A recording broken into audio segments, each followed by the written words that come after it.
And then this is D. So moved. Second. Mayor, could I ask though, we're going to get a PowerPoint presentation on this and be able to look at a lot of stuff, so I'd like us to hold this up. To July? No, no, I mean, to hold it up, in other words, the council agenda items, you know, that this is in conjunction with, we're supposed to be getting a PowerPoint presentation on the interchange Yeah, as that's part of the right, council agenda. So can we hold up voting on this, unless you're going to have them do the PowerPoint right now? Are we gonna? Yeah, and I know Councilmember Fricke has some slides he wants to show too. Oh, good, okay. So we'll take the two resolutions from agency and council after the presentation. I guess I didn't see, all right, I didn't see the connection. But Okay, Hank, do you want to lead off on this staff report?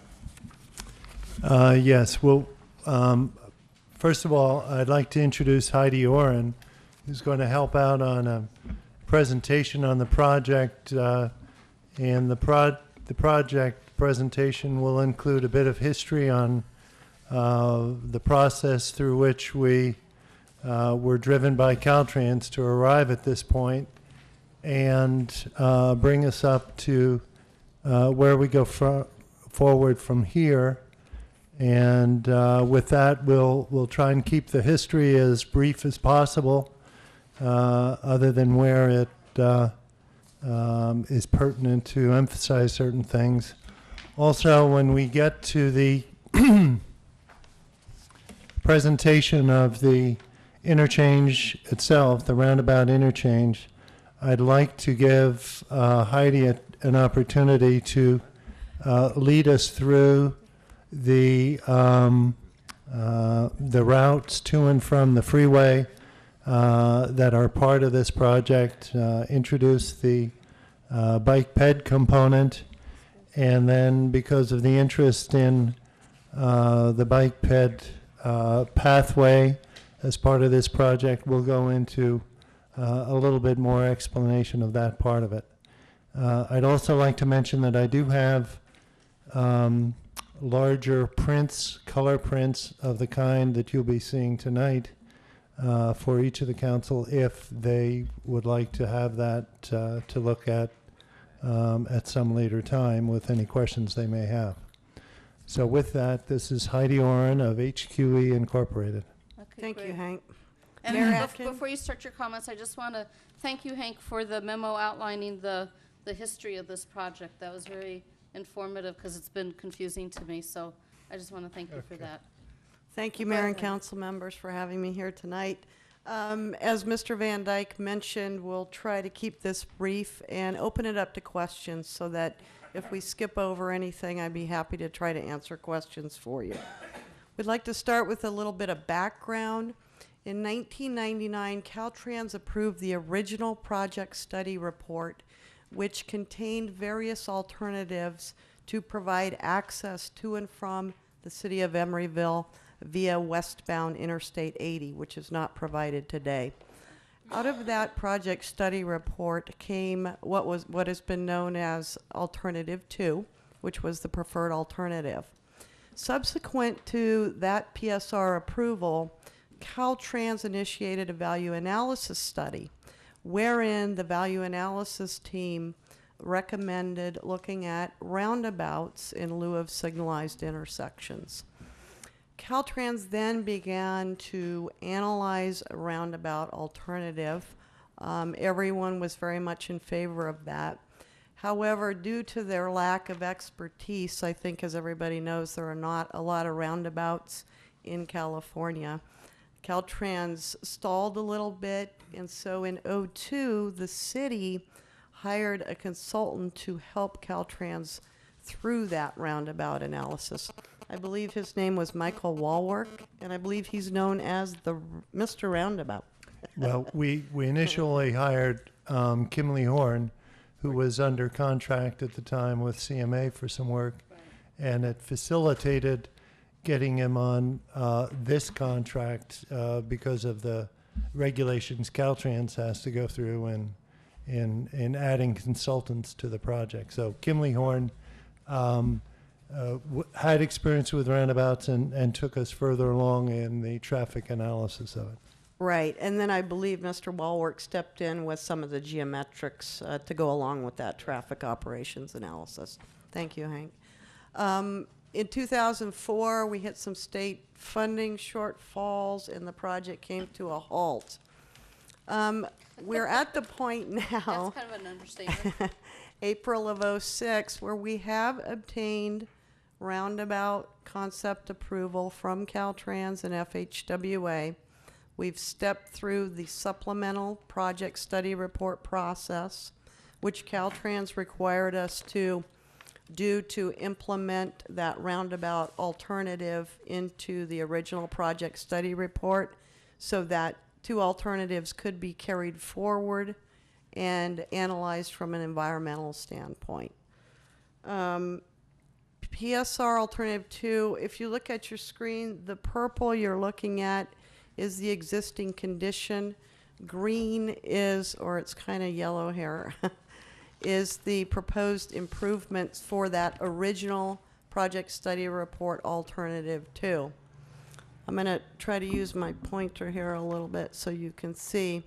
This alternative provided access to and from the city of Emeryville in the westbound I-80 direction, which is this direction, via the off-ramp, almost as it exists today, to a signalized intersection at this location, across a single overcrossing structure to a signalized intersection at the new off-ramp, and then through a third signalized intersection and up to Shellmound Street into the city of Emeryville. Conversely, to head eastbound on I-80 from Emeryville via Shellmound, you would come along Shellmound, down the Link Road, through this signal and across onto eastbound Interstate 80. Can I just ask a quick question there? Yes. Is it anticipated that those signals would be timed to work together, or might someone get stuck 3 times trying to get into Emeryville? I believe the idea would be to have them synchronized and timed. In fact, they most likely would have to be timed with the Ashby Shellmound intersection as well. I'm sorry, 7th Street and Ashby, which is just under the, down here where my pointer is, just under the railroad in Berkeley. So I believe that all of I've those lost you would need there. to be I don't see timed. what's going on at 7th and Ashby? Yes, there was a concern, in fact, in the value analysis study. One of the concerns that the city of Berkeley had was that the addition of these 3 signals in conjunction with 7th Street and Ashby intersection would cause backup and delays along Ashby. Okay, so now take me from San Pablo Avenue in Ashby. That's the last signal before you get to the freeway. No, it's 7th Street and Ashby. 7th and Ashby. There are 2 7th more Street and signals. Ashby. 2 more after. Yeah. Oh, that's right, 2. there is, right there Yeah. by the, oh, that's right, There's that's one right. by that Redwood Yeah, Rural yeah. place. Yeah. Street, right. Okay, thank you. Sure. In order to access westbound Interstate 80 from the city of Emeryville, you would come down the Link Road, take a left at the intersection, through this signalized intersection, and access it through the loop movement here. This PSR alternative assumed that the frontage road and the new connection would remain unsignalized and operate at a level of service F, current stop control. This is a concept. Wait, don't, are you gonna do that in more depth, what you just said? I can go back to it if you would Yeah, like. I mean, right now, there's a stop sign there. Yes, correct. And this would operate as a 4-way stop, Oh, okay. according to the proposal in the original project study report. If I could add that this proposal, I think, has been given the kibosh because the city of Berkeley really does not like the stop signs, the traffic signals on top of the freeway, because it impedes the traffic that now flows smoothly. So we there's don't want to spend a alternatives. lot of time on PSR 2.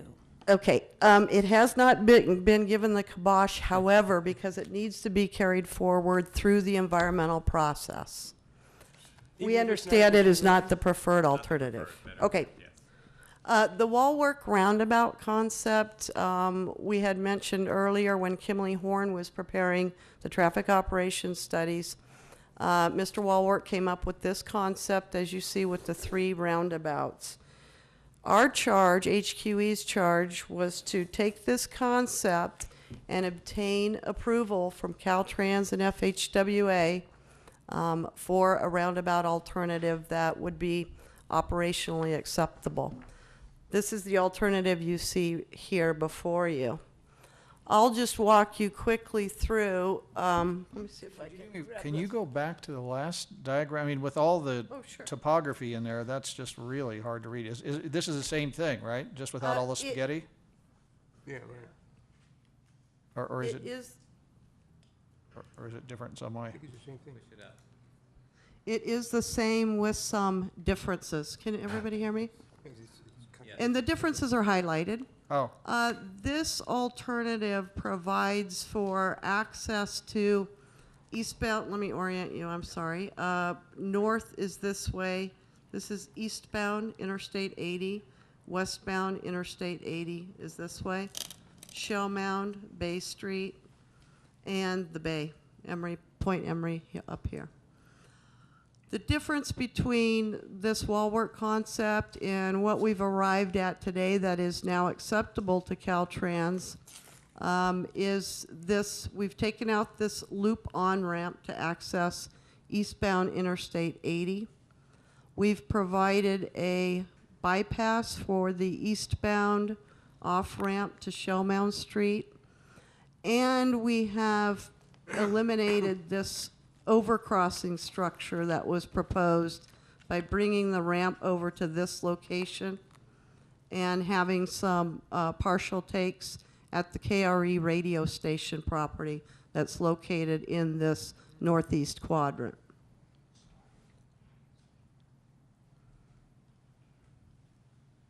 Is this diagram still too hard for everybody No, to read, too dark? maybe it's just me. It's kind of a cool, abstract. Where do you get all that spaghetti from? I apologize. There's the- Next time I'll take the topography topographical off of lines it. there. Right.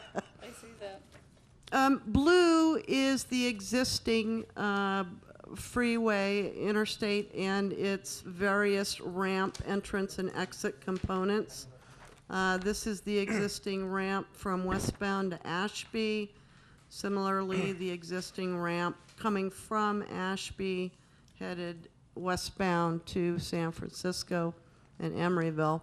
Brown is the structures. Again, this will construct a 4-lane overcrossing structure with a bike and ped class 1 path on that structure. The bike path is shown in purple here, and I'll go over that in a moment. Ramps are in red, local roadways are in orange, and then I'll just walk you through some of these movements. Again, the purpose of the project is to provide access to the city of Emeryville via the Ashby Interchange for westbound Interstate 80, which does not exist today. So if you're coming westbound on Interstate 80, you would take the off-ramp, you would come through around this roundabout, across the bridge, through this roundabout, and up to Shell Mound Street to access the city of Emeryville. Heidi, could you explain the direction of traffic when in the roundabout, just so that everybody understands? Absolutely. Direction of traffic is always counterclockwise in a roundabout. Unless you're in Britain. Yes, thank you, Mayor. In the United States, it will be counterclockwise. And are there, this eliminates the traffic lights that we saw in the other alternative? That is correct. This roundabout alternative actually replaces the signals with roundabouts. They are a form of traffic control different from signals, so that is correct. There would be no signals. Other than, I should take that back, there will be a signal up here at the eastbound off-ramp intersection with Shell Mound Street. In order to come from Emeryville and head west on I-80, one would come down Shell Mound, take a left onto this link road, come around the roundabout counterclockwise, across the structure, and onto the loop ramp. And we're adding an auxiliary lane here as well. An auxiliary lane currently exists at this location with the existing on-ramp. We're moving it back and extending it about 300 meters. That is one of the mainline benefits of this project, that we've currently operates at unacceptable levels, and this will make it operate at acceptable levels of service in 2030. So that is a project benefit. In order to access Berkeley from the eastbound direction, you do have to come through the roundabout. You would come off the ramp, and you could come here and come through the roundabout, and then onto Ashby Avenue. Similarly, coming from Ashby Avenue, you would enter the roundabout, again, across the bridge. If you were headed for the frontage road, you would, oops, I'm sorry. You would go all the way around the roundabout and head to the frontage road, and westbound or eastbound. And what happens at frontage road with this roundabout? Do the stop signs still continue to exist? They do not. This would be a free-flow roundabout, just as the others are, and vehicles would yield to vehicles that are in the circle, of course. The entry legs yield to vehicles that are in the circle. And that includes the frontage road traffic? That's correct. So if That is we're, correct. if we're talking about rush hour time, how many, roughly how many cars can that roundabout that's closest to Emery Point there, how many can that handle? This handles quite a few, actually. In the peak hour, it handles over 1,500 vehicles in 2030. I'm sorry, let me ask it Okay. a simpler way. What, at one time, roughly, how many vehicles can be in that roundabout? Well, they're constantly moving. Right, And according to the projections I'm looking at any one time, there are going to be, in the peak hour, between 1,000 and 1,500 vehicles using this in the peak hour. okay. At one time, if we just do a snapshot, it's 5:05 PM. Oh, How many cars are gonna be in that? I don't roundabout? know What you're that I could asking is answer how many that. car lengths fit into that roundabout, right? yeah, I As don't. though it was they were all parked and stationary. Yeah, I don't know that I could really answer that question off the top of my head. So It's not does a parameter that we look at. Okay, does this anticipate, right now, there's 2 stop signs if you're coming from Berkeley to Emeryville on the frontage road. Correct. Does this eliminate both of them? Yes, Oh, that's interesting. yes. No stop signs at all.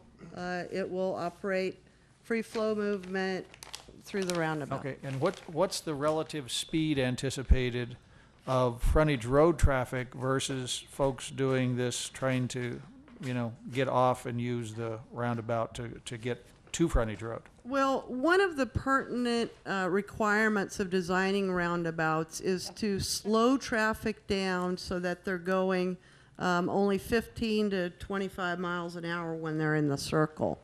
And you do that through the geometry of the entrance leg by providing very tight curves in there. So the vehicles in here are never going to be going more than 15 to 20 miles an hour.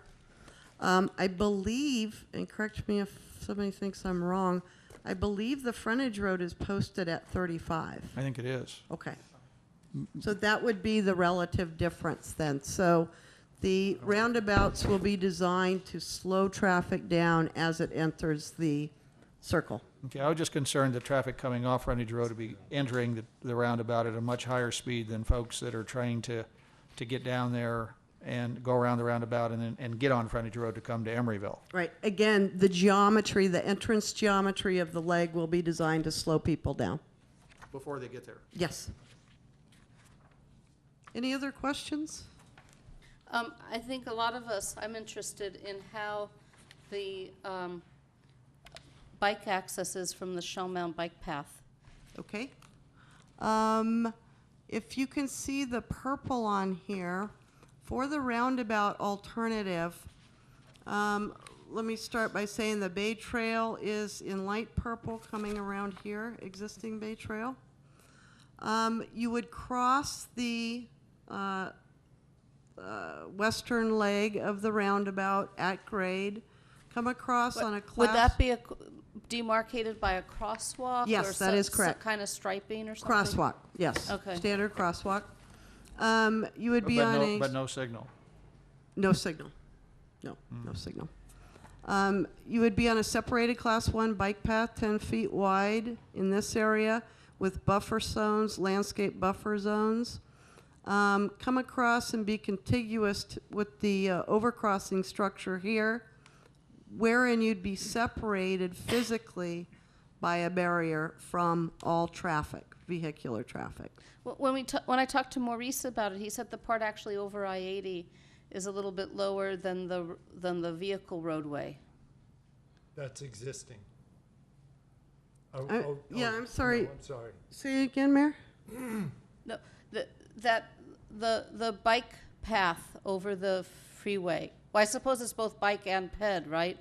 It's bike, ped, and vehicles at this point, separated by a barrier. Okay, but my understanding was Wheelchairs. that the bike and ped portion of that bridge was physically lower than where the vehicles would be driving. No, it would be at the Okay. same elevation. Okay, and then but this bridge, as it's currently conceived, meets ADA wheelchair access guidelines. That is correct. Okay. That is correct. And then you would come down and cross at grade again at the off-ramp from the eastbound direction. And then once again at grade here at this entrance and exit, and come up to this location at the intersection of Shell Mound and the new Link Road. Now, again, this path, I have a little section. So, the major differences between the roundabout and PSR Alternative 2 is that the roundabout provides the Class 1 bike facility with separate ped facility on the bike facility itself. And it has no signals, whereas PSR Alternative 2 has only a Class 2 bike facility with contiguous pedestrian paths. In other words, the vehicles would travel here, Class 2 bikeway, bicycles would travel here, and then a 5-foot sidewalk. And of course, PSR Alternative 2 has signalized intersections. What's the difference between a Class 1 bicycle facility and separate And class two. pedestrian facility? There is none. It's a combined path, It's just 10 Councilman feet. 10 Fricke. feet. Yeah, I was trying to show the difference between the pedestrians being right up against the roadway. Do you think there's any question of safety for pedestrians or bicyclists to be crossing freeway off-ramps? For the roundabout alternative, Yeah, for any alternative, actually. I'm sure that there is some inherent problems with safety, but for the roundabout alternative, studies have actually shown that bicycle and pedestrian accidents drop some 30 to 40% when roundabouts are used compared to signals. Yeah, my understanding of those studies is that that's if the bicycles are in the vehicle lane. Right? My understanding is that's if you don't have if you provide a separate bicycle path. It's I safer. have a question. So the 40% reduction it's 40% less than if you are in the vehicle lane, or is it 40% less than?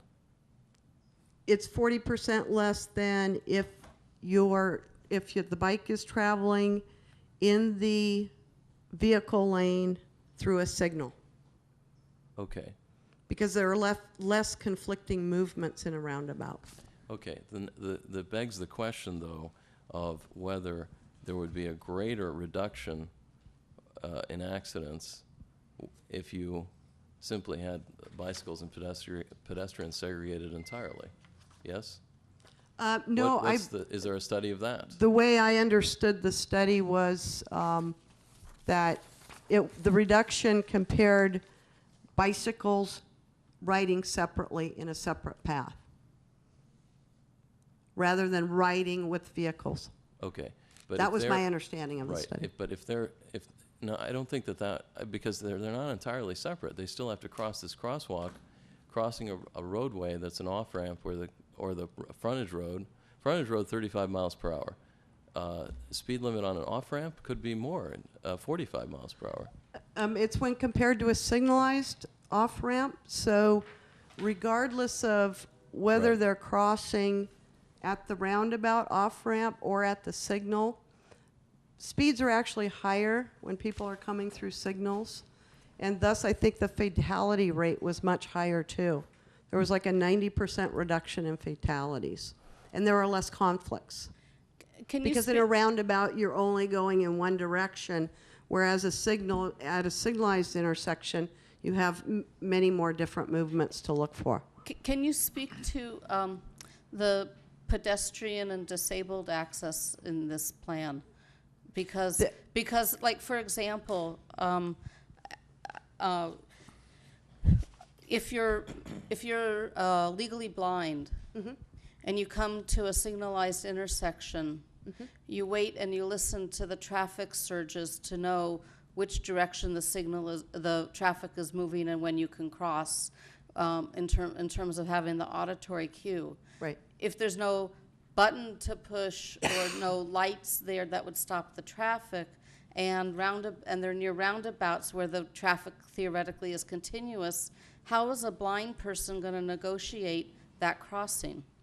I think that's a good question, Mayor Atkin. I think it's something that we need to look at as the project proceeds. I have seen roundabout concepts where they do install PED push buttons for that very reason, for blind people. I can't imagine So- that this is going to pass ADA, all of ADA. It's not, ADA is more than just grade increases, you know. Yeah, I understand. So it's stuff like this. Yeah. But These but- can be designed to be ADA compliant. Okay, so my next question is that you can hear from us, we're interested in the non-motorized aspects of this design. And so if we approve our resolutions tonight to go ahead with preparing the environmental document, we will have an opportunity to raise these concerns that then could be brought into design consideration, right? Absolutely. Okay. Yes, absolutely. Well, that's not Mayor entirely Atkin, true. That's not entirely true. The staff report says that the existing plans will be fine-tuned. This is page 2 of the staff report. Fine-tuning is not going to fix this design. Mayor Atkin, if I may, quote from the staff report, and this is something that certainly has been said over and over again by the Caltrans people. This is an issue that will receive a lot of public attention during the public hearings especially from the bike lobby. The input and suggestions coming from it will be evaluated and may result in some additions and modifications to the design that will improve the final product. Additionally, pardon me, John, if I may finish? I'm waiting. Thank you so much. You're very polite. Additionally, Caltrans has staff that will be focusing solely on the bike pedestrian features and will be looking at ways to improve safety at the locations where safety features can be worked into the at-grade crossing. The whole point here is we have a very active bike community in both Berkeley and in Emeryville, certainly a pedestrian community. These will be very lively hearings. And I believe Caltrans understands nothing will move forward until we have resolved these safety issues that affect the bike and the ped people and the handicapped people. What the action we're being asked here to take tonight is to move forward with these appropriations so that we can still be in the game on this Ashby Shell Mound new configuration, which is critically important to the future of Emeryville. And I would move this resolution. Were you done with your presentation? Yeah, I was just going to go into, briefly, we're moving into the PAED phase, and I think that Councilmember Davis has summed it up eloquently. Well, weren't we going to have a presentation from John, too, before we move forward? John wanted to show some slides, too. Okay, Do your slides have different information than what Heidi presented? Or is there a comment that you just want to make on the design? Let him show what he wants to show you. I have a presentation, 12 slides, Okay. How long do you think it'll take? not long. Okay. Mayor, before we do that, I've got a question, though. Can you go back to that? No, the one that's got all the, there you go. Would you highlight one more time? You bet. I think there's 3 at-grade crossings for the bike ped path to cross. So maybe start over on the Yes. bay side. Absolutely. Starting from Point Emeryville, you would cross at grade across the frontage road. Okay, so let's stop. So that's Okay. frontage road traffic that's continuing either south or north on the, on frontage road, okay? That is correct. So that'd be 2 lanes of traffic you have to cross there, That is correct. okay? And then you would have an That's not at-grade true, it's crossing 3 here. lanes. I'm Three- sorry? 3 lanes. 3 Okay. lanes. Yes, this is a 2-lane entry leg. Thank you, Councilman Fricke, for the correction. This is a 1-lane exit leg. This is a 2-lane entry leg. Okay, So it would be 3 lanes. That is okay. correct. And then coming this way? or- Okay, and then the next one would be here, which is a 2-lane entry leg. And that's the folks coming off of the eastbound 80, Yes. heading for Berkeley. Yes, Or correct. Emeryville? No, not No, on that red thing. not just On that for red thing, they're Berkeley. just going Okay. to- Yeah, Emeryville actually has a Right, right, I see bypass that. here. And then here, this is a 1-leg exit from the roundabout and a 2-lane entry. So 3 lanes here. And what are we crossing? Oh, I see. Here- So that's going to be traffic going both directions there. Yes, yes. And each one of these is separated. This one and the one up by Point Emery is separated with a wide median refuge area for people to stop. When you come back with this, can you have a graphic that has just the roundabouts and the I'm sorry, that has just the bike pedestrian path and the 3 places where you have to cross I at have grade? that on my presentation. Okay. Yeah. But if you is that something you can incorporate in yours also? Yeah. I don't need it right now. but I Let mean- me clarify. You only want shown where the bike crosses and the bike path itself, and none Yeah. of the roadway features? Well, I'm sorry. it's just, I'm trying to simplify it and kind of just get down to the bike ped crossing and the 3 places where it crosses at grade. Okay. That's what I'd kind of like to see at some point in time. John says he has that. Is that something you can do easily, or is that a big? Yes, yeah, Okay, yeah. great, thank you. You bet. Okay, Heidi, if Yeah, you you- could plug Yeah.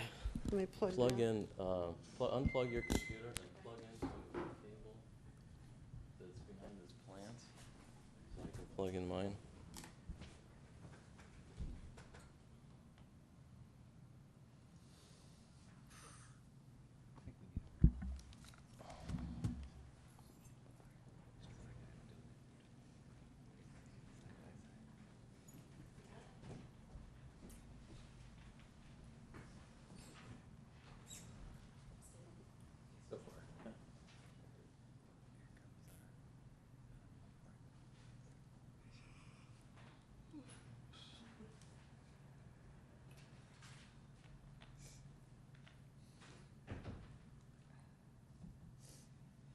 Okay, now, I think that this one differs a little bit from yours, and Heidi, and I'm sure you can It looks correct. pretty, Is it? it looks Okay. pretty similar.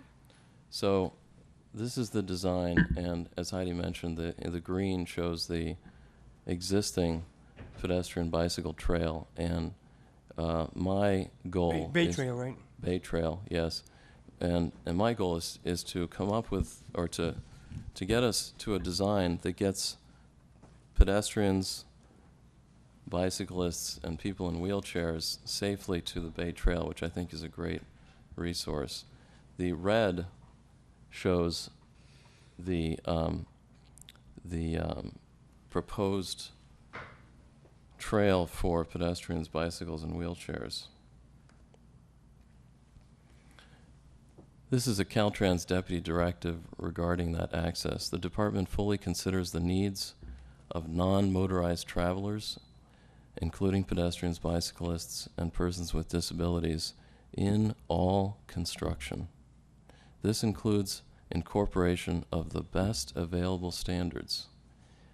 Well, we only need to look a mile away for the best standards, and that's this. This is the standard. This is the bridge at University Avenue.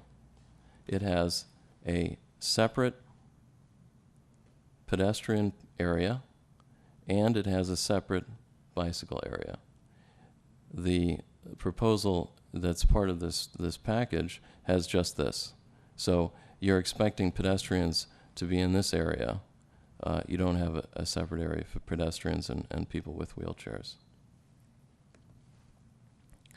This is an aerial view of the Ashby interchange. It's looking from essentially the No, south. that looks like University. No, this is. Oh, I'm sorry. University. This is. Yeah, I'm sorry. I'm one slide ahead.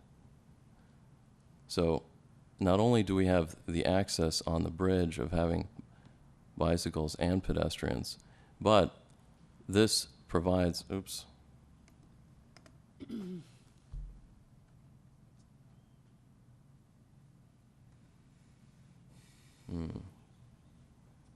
Okay.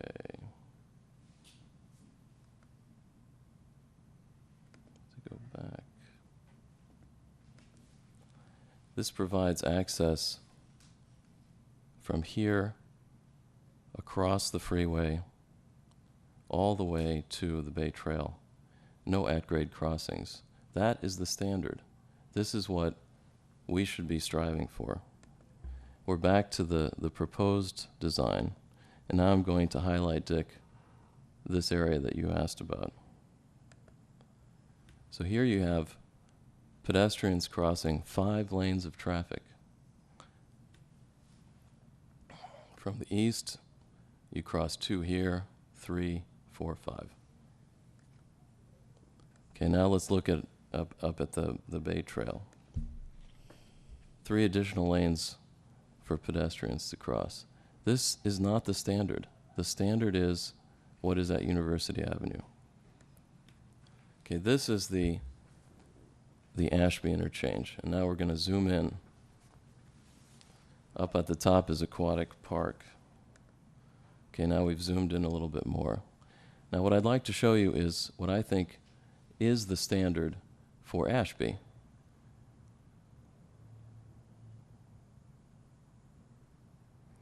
Now, this is obviously not what a bridge would look like, but what this is a ramp up on Lacoste, crossing the off-ramp, the freeway, the on-ramp, and the frontage road. And it deposits a person right next to the Bay Trail. That's the standard that we should be striving for. Now, the one thing that this involves is money. And we should be debating whether we should spend the money for this. But what is proposed is simply not acceptable. Now, the one other thing that has to be done is that room has to be made for that ramp on the west side. And so what I propose is moving that frontage road 30 or 40 feet to the east. That's it. Thanks. Ken? Yeah, I would say, I would agree, I would agree with Councilmember Fricke. It's been very frustrating getting input into this process with this design for many years, and I don't really want to go over that history. But, you know, we're moving into a situation where we want to have improved pedestrian and bike facilities. We're trying to get people out of their cars. We're looking into the 21st century, and we should have a safe crossing and the same similar standard that we see in Berkeley. So how do we include that in the design consideration and decide if how much extra it would cost and whether or not we could pay for it and then have it included with this? I'd like to interject. I think that what we did last council meeting in authorizing us to get request statements of qualifications from various engineering firms to look at two bridge crossings that are in the report presented by Councilman Fricke. One is the crossing at Powell Street, just east of I-80. The other is a bike ped crossing as part of the Ashby Showmound interchange improvements. We plan to go forward with that at the same time as I-80 is taking our project forward with the approved conceptual design of the roundabout with its bike ped improvements. That will prepare us for focusing solely on the feasibility and cost impacts of providing some version of the bike ped crossing suggested by Councilman Fricke. One of the requirements that both the CMA and Caltrans have is that if an improvement, if a transportation improvement is meets the standards and requirements of Caltrans as to feasibility and cost, then that is an acceptable substitute for what they are approving. If, however, an alternative is proposed which proposes perhaps a higher level of improvement, but goes beyond that which Caltrans would provide, the city is responsible for bearing the extra cost for that improvement. So by looking into the feasibility of the proposals by Councilman Fricke through a separate contract, we would be prepared for opening the public hearings that are part of this phase of the work towards the end of the project, and having these alternative improvements evaluated by Caltrans and through our consultant probably, in determining whether they should be part of the Caltrans improvements or whether they should be part of separate city improvements. And one other factor that is going to be important in this is the estimated improvements that you've seen shown in the roundabout are estimated to be about $30 million, today's money. By the time we go through this project, by the time if we are successful in this phase of the work and proceed with design drawings of the project, the improvements are going to be even more expensive. We know that. And the prospect of receiving $30 million in transportation funds for doing our project is quite unlikely. Therefore, and we have discussed this with Caltrans, because they are concerned about when the money will be available and what the funding will be for the roundabout improvements when we're ready to build them. So one of the parts, a very important part of the scope of work, is to see how the improvements can be built in phases, which would mean that certain movements would be delayed until we and whatever funding, outside state funding, is available to build them. And we're going to have a hard time matching the funds that we get from Caltrans in order to proceed, even on a phase-by-phase basis. And we will have it in the traffic impact survey that we're doing and in the revised traffic impact fees. But this is a very expensive project. And Caltrans wants to make sure that we are able to provide these improvements and meet the requirements for their being able to carry the traffic projected at 2030. So this is a very massive project, and if we so we are allowing for additional public input. That needs to come when the public hearings are held. There'll be public hearings for both Berkeley and Emeryville. We're going forward with a project that is has been endorsed by the city of Berkeley. They did not endorse the Alternative 2 project. They're very concerned about backing up of traffic on their local streets. And this is the only way we can go forward at this time. If we were to inject at this point in time, before we've gotten through this phase, another alternative to what we've shown here, it's going to stop the whole process. It will not go forward. You know, for a number of years, I've been trying to have input on the pedestrian bike improvements to this intersection.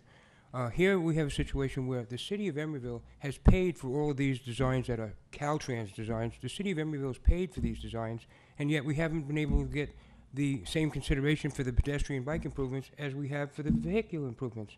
I remember this coming to a transportation committee years ago, where we voted to make sure that the pedestrian bike improvements would be carried out at the same time. And just by your very description here, it's very unlikely we're going to get the funding, we're going to tie up the project. There's all these obstacles to getting the pedestrian bike improvements while trying to move ahead with the rest of it. I think all these improvements deserve the same consideration. They should have been looked at a long time ago. Why do we have to wait to the very end of the process where we have a public hearing and the bike lobby comes in, and then now you got to change the design again? Or are you suggesting that you don't change the design again and go forward with it and fund the pedestrian bike improvements who knows when? I mean, you know, I've been asking you for information about this project for years. I've been cut out of meetings. All kinds of stuff has been going on behind the scenes with this project. And the only objective here is to try to get the same quality pedestrian bike improvements as we're trying to accomplish with the vehicular improvements. It's not safe for people to be walking across off-ramps, 4 or 5 different off-ramps, trying to get across from the Bay Trail to Shell Mound. It's not acceptable. I totally agree with John Fricke on this project. And how do we get these improvements? If we have to fund them extra, so be it. But I think they're that important. The Ashby Interchange is of paramount importance to the city, to the people in this region, and it's had very little public exposure, and here we are ready to move forward. I mean, so, you know. We are following a process that gets a project approved. If we were to do anything else but what we have done, we would not be where we are today. The Caltrans does not open this to public hearings and public input until they have made absolutely sure that the projects, both Alternative 2 and the roundabout interchange, meet their criteria and their requirements. Do you know, when we did the improvements at I-80, Caltrans had all kinds of meetings across town at Pacific Park Plaza and everywhere else showing what the improvements are, describing the environmental review process, but yet this project's been handled totally differently. So now you have a different process for Caltrans than you had for the Powell Street improvements. I mean, I think you've been dictating what Caltrans policy is going to be, and that's the way I feel about it. And it's been going on for a long time. I think it's time that we start looking at these improvements together so that they benefit everybody and move forward with the best possible design. We're going to have to live with this for a long time to come. We have a lot of people that want to walk and ride their bike. We want a pedestrian-friendly city, and this is where we start. We don't start by putting them in sometime later or at the tail end of the process or whenever you want to put them in. I don't think you're giving a fair hearing to Well, this. I'm sorry. Heidi, I have a question for you. Yes. Can you give us examples where there's pedestrian crossings over freeway on and off ramps, Oh, many. where they currently exist? Oh, many. Let's see. Do you know the 580 corridor at all in Dublin? Every single partial cloverleaf, you have to cross a loop ramp. And it's an entrance ramp. Uh-huh. They're actually more dangerous than a signal or a roundabout crossing. So there are many loop off ramps. The same instance would apply. I believe at Bailey Road and Route 4, that condition exists. I don't see many pedestrians walking in Dublin. Yeah, it's not the pedestrian bike-friendly city, that's for sure. I mean, if you just look at what John showed you about what they have in Berkeley and what we're going to get, I mean, can you even make that comparison? I mean, Look, that wasn't part of a pedestrian and vehicle plan. That's solely a pedestrian bike overcrossing. It's a unique thing. We're trying to incorporate both things here, and probably neither of them are totally satisfactory. But it's really, talk about apples and oranges. This is it. So if you want a separate dedicated pedestrian bike overcrossing, that's a different animal. So Hank, here's a question, or Heidi, maybe you know, is it? I mean, what would be interesting, and you said we're going to cost out John's ideas. For separate bike pedestrian overcrossing. Would we be able to, through this process that's going on, to just cost out the bike pedestrian part of this plan as it currently exists? Yes. Okay. Yes. So so let me go back a little further in my questions. Is there a normal percentage of what Caltrans puts into a project compared to what the local agency is supposed to stick in? I mean, let's just assume we're still at that $30 million, or even call it $35 million by the time it gets built. What would realistically they be looking at us to pony up? 10%? First of all, I think you have to look at the nature of the transportation funding that's coming down the line. Mm-hmm. Most of that money is going to mainline improvements. Mainline being the freeway improvements that are going to improve capacity, safety, and those kinds of things.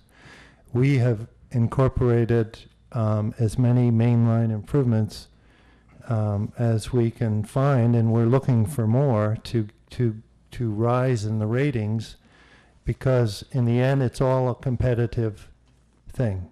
Right. And we will be competing against Oakland, Dublin, wherever there are possibilities of getting transportation funding, and working with the CMA to do that. So there's no set rule? There's really no set rule. I think that the improvements that we're looking at here are normally classified as local improvements. Yeah.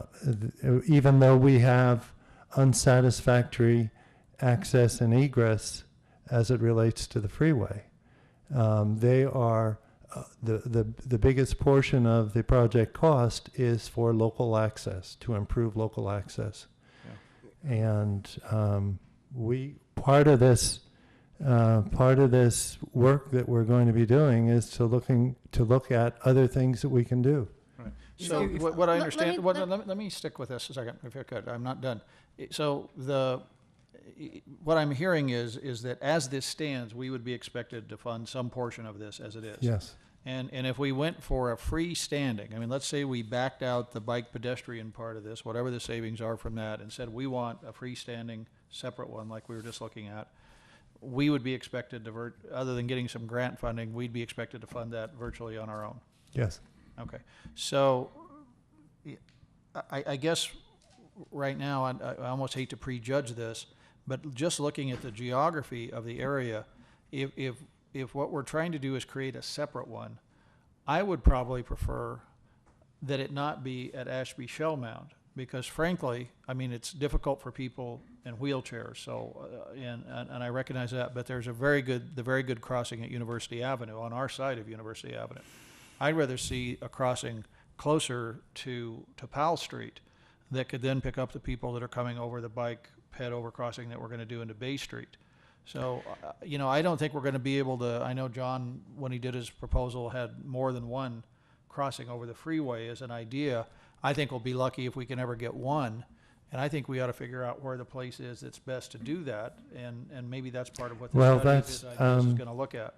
The problem there is that Caltrans has to take into consideration, you can't just pull this bike ped improvements out of this interchange and just build the interchange for the vehicles and build something else somewhere else. I don't think.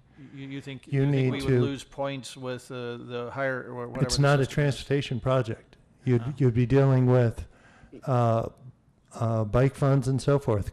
Berkeley, when they built the bike ped overcrossing in University, there was no Caltrans transportation funds in there.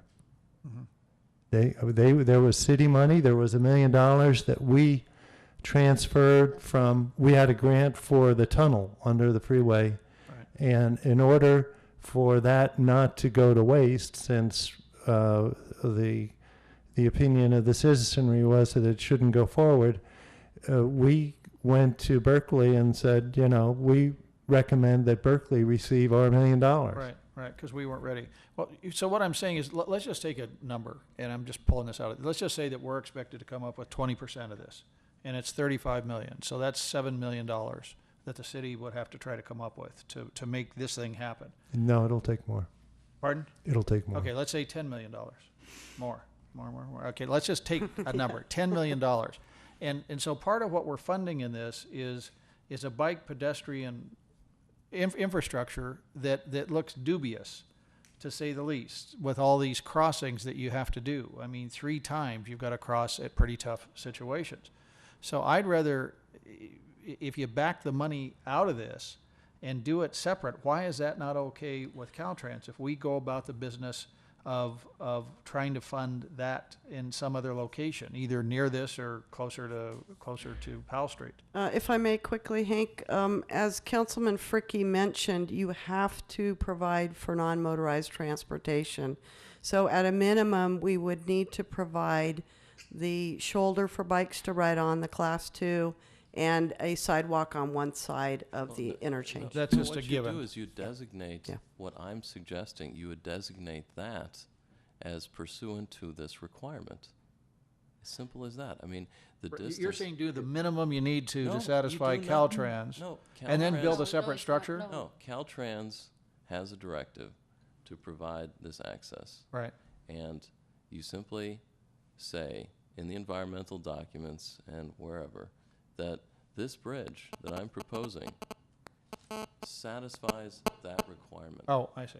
So you're, there's no access at all next to the bridge, with a separator or with a Right. bike lane. Right. There's not that. It's just like on University Avenue. You don't see pedestrians on University crossing the freeway on University Right, Avenue. It's but- prohibited because they have the bridge there. but what Hank seems to be saying is he does not think that Caltrans will approve the overcrossing that we're trying to get done for vehicles if we yank the pedestrian part out of it. That is Right. correct. That is, correct. any project has to go forward to the California Transportation Commission and get approved. And Caltrans will not be permitted to go forward with interchange improvements, funding interchange improvements, unless the city is there at the same time and has the money and is guaranteeing to go make that a part of these improvements. And both cities have to be in agreement, actually, because the property is in both cities. Well, there, Yeah, the process. But hold on a sec. Heidi, what you're seeing here is kind of many years of pent-up discussion waiting to happen. So I beg the public's indulgence in this, because this is the first airing that we've had to really talk about some thorny issues. What I wanted to say is that I talked to CMA staff about this project because, of course, they're contributing $500,000 into preparation of this document. And when we gave back CMA money recently on another project, we had a discussion about if, in fact, CMA could give more at another point into this project. And while not a done deal, he was positive about the possibility that this interchange would qualify well for other CMA appropriations. So I think we can start looking at broader funding sources than just relying on Caltrans, even primarily to fund this. So I just want to let everybody know that, I think CMA is an open and willing partner in this project, as evidenced by their willingness to contribute money. And I also think Actia is another source to draw upon. And the point is this isn't just a local facility. This is a regional facility, and we've got regional bodies that can contribute to this, and I think they will. So, and especially if we make formal requests of them to do so.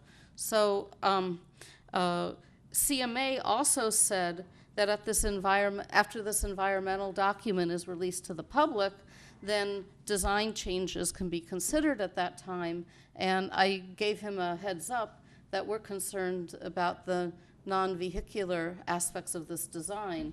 And he said, oh, absolutely, just as your staff report wrote, you wrote in your staff report, design changes can be considered at that time.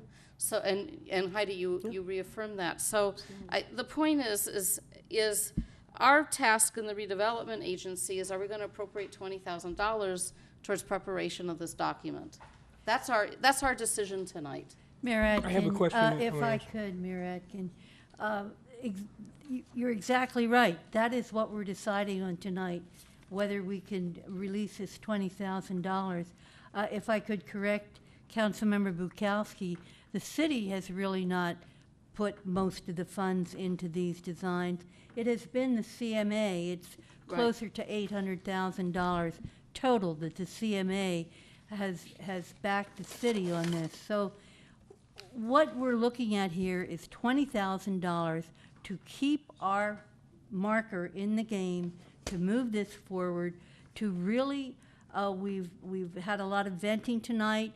There's been a lot of very good ideas and suggestions, primarily focused around the safety of the bikes and the peds and the handicapped. But I think it's time to understand that this is a decision point, that we should move forward, and that there is going to be ample opportunity for Mr. Fricke, one would hope, to show his slideshow at these public meetings. I repeat, I would approve the resolution, move the resolution for $20,000. Okay. Now, I have a question. I remember lots of different times when the city council or redevelopment agency appropriated money to study this Caltrans design. Well, do we get anything back for that? I mean, we put a lot of extra stuff in here for a regional project. Are we getting credit for that, or any consideration for that, or anything at all? Well, Ken, let me just butt in there for a second to maybe respond to that a bit. Caltrans could give, in my belief, two hoots about fixing the Ashby interchange. I mean, we need that dramatically to relieve the Powell Christie mess. I mean, this is our deal. This is something we need. Berkeley doesn't really seem like they care two hoots about it one way or another. And Caltrans, I mean, yeah, and they don't care. We're the moving parties here. And your argument is that we're moving forward primarily with the vehicle part of it and haven't given the same consideration to bikes. Well, that's a point you can make. But we're the ones trying to fix this mess at Powell Street, and this is a lot of the answer to that. So it is a critical project. And we're the ones that are not considering the appropriate pedestrian bicycle access. Why do you want to move forward with something that's unacceptable I mean, Yeah, that's this- what, this that's is what it comes down clearly- to. Let me just say that I'm convinced that we can make design changes that would improve what Heidi has shown us tonight. But the staff reports only allows for fine tuning. Well, That's what it says, fine tuning. I've had conversations with CMA. Well, I'm just looking at what's in print, what's in Right. writing. Right, and Nora also read you other May things. result in some additions and modifications to the to the Some design. additions and modifications to this fundamental design which requires pedestrians to cross 5 lanes of traffic. It may result, it may not even happen. Exactly. This is a referendum on this design. I see it as a referendum, and this is my first opportunity to weigh in on that referendum. And for me, it's a very clear decision, very clear decision. Why is it that we don't have other alternatives? I mean, it's, and Hank Van Dyke keeps saying, well, there's going to be public hearings. This is a public hearing. This is a public hearing. And I am voicing what I think many members of the public would find unacceptable. Nora has a motion to, okay. Call the question. Please call the roll on Well, it's this. a decision, I mean, we can go forward with it, but how do we get these things looked I'd at? like to Well, call I- the I Right, think just call the you- question, all right, fine, call the question. I think we could make changes. So this is on the agency item. Agency member Bukowski, No, Davis, Aye. Cassis, Aye. Frickie, No. and Chairperson Atkin. I'm voting yes with, and I'd like the public, my comment to reflect that I'm voting yes because I understand that design changes can be made that can improve the bike and ped issues that we've raised tonight. There's a concurrent council item. I'd move that resolution. There are 2 resolutions there. Is that for both? Say it again? There are 2 resolutions on the city On the council city. agenda on this item. I'd move both of them. And my seconds for both. Thank you. Okay, please call the roll. Councilmember Bukowski. no, Councilmember Councilmember Davis. Aye. Councilmember Frickie. No. Vice Mayor Cassis. Aye. Mayor Atkin. I, again, with the same caveat that in conversations I've had with CMA, I think that design changes and improvements can be made to what we've seen tonight. Okay. And Mayor, just before we leave, I want to say one thing. As we study the other alternatives that John came up with here, you know, I mean, I'm still interested in something further south, and part of the reason for that is because we've got this ridiculous end of the Bay Trail where it is. And I'm wondering if there's not some Bay Trail funds, if we could connect this Yeah, I think into a there's- better southern crossing than at Yeah. Ashby. So what my vote might end up being at some point in time is that I want to do the minimum required for bike pedestrian at the Ashby interchange, just to get by Caltrans and get the darn thing built, with the idea that we would push as much money as we can towards a real separate bike pedestrian overcrossing closer to Powell Street. I'm not sure that's where I'm going to end up, but that's sort of my thinking right now. Okay, communications and reports, department heads.